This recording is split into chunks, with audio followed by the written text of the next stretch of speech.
Caruso runs a break. Caldwell Pope goes to the wing here. James! Oh! Trying to play at the defensive end. Got blown by back. Oh, yes! Hook jam! Harden, step back.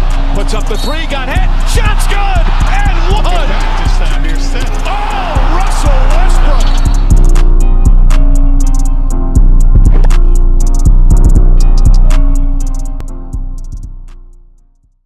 What are we going to see here? What's at stake for both of these teams? Well, really, like I said, going into the season, nobody really expected the Heat to be in this position.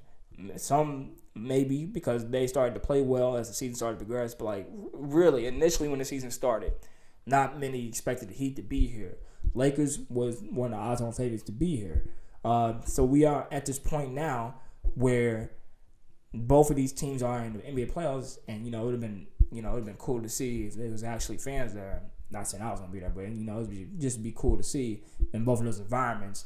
But we are now in this NBA Finals. It's gonna be very interesting to see. For the Lakers, they have everything's at stake here.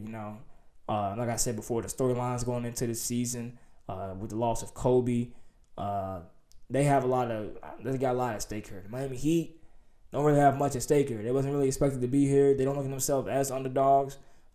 They have heart. They have grit. They know who they are.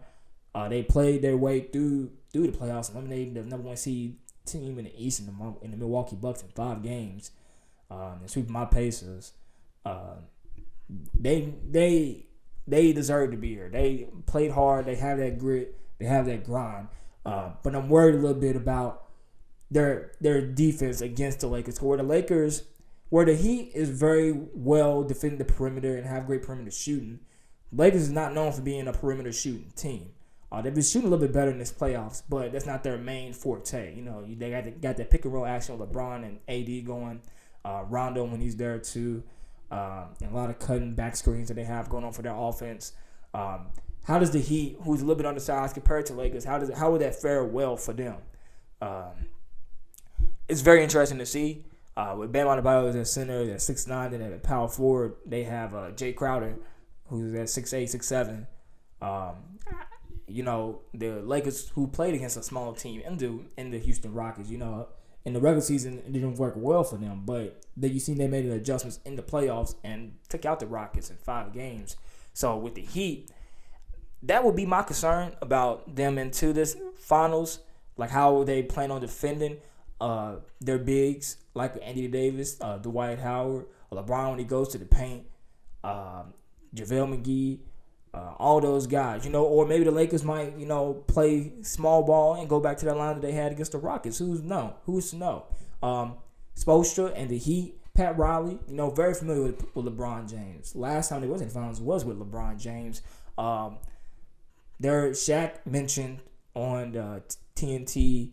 I think it was after the Lakers won that they want for some reason they want the Heat more than they want the Celtics. Maybe it has something to do with LeBron, and his relationship with the Miami Heat and how he left. That's a possibility. But we all gonna see how that plays out. I have the Lakers going in and winning this in 6 games. I'm gonna give Miami Heat 2 games because when they on fire and when they have such a big heart. I'm talking about the heart so big that the little what cartoons? I think it was Dr. Seuss when the Grinch's heart grew 3 times as big and it busted out the little thing that was measuring his heart. They had that big of a heart. So I'm not gonna count them out and say they're gonna get swept or gentleman sweep like the Lakers been doing this whole time. Well, they might. Lakers is really determined here, but I'm not gonna count out the Heat like that. I'm not gonna count them out after the path they went through in this playoffs and the way they've been playing and the determination and the heart and grit and grind that they've been showing. I'm not gonna count them out, but I had the Lakers win this in 6.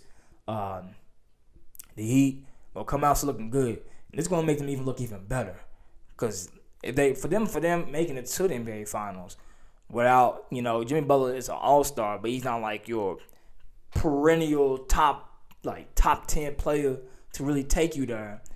This could be a great thing for them because it can lure Giannis Antetokounmpo to come down there and play with the team. And they can insert him in that power forward position. He could play with Bam. He could play with Jimmy. He could play with Tyler. play with Gordon or Kendrick Nunn, if he decides to show up and play, that'd be a solid team there in the East right there. So, it look good for the Miami Heat if this happens. So, yeah, Lakers got this game in 6. I think it'll be a fun, interesting series to see. But LeBron and them boys, they win the championship. Y'all see me on this show in the Lakers jersey. Y'all, I'm telling y'all this now. They win this championship. Y'all will see me on this show in a Lakers jersey. I won't bash the Lakers for a little bit.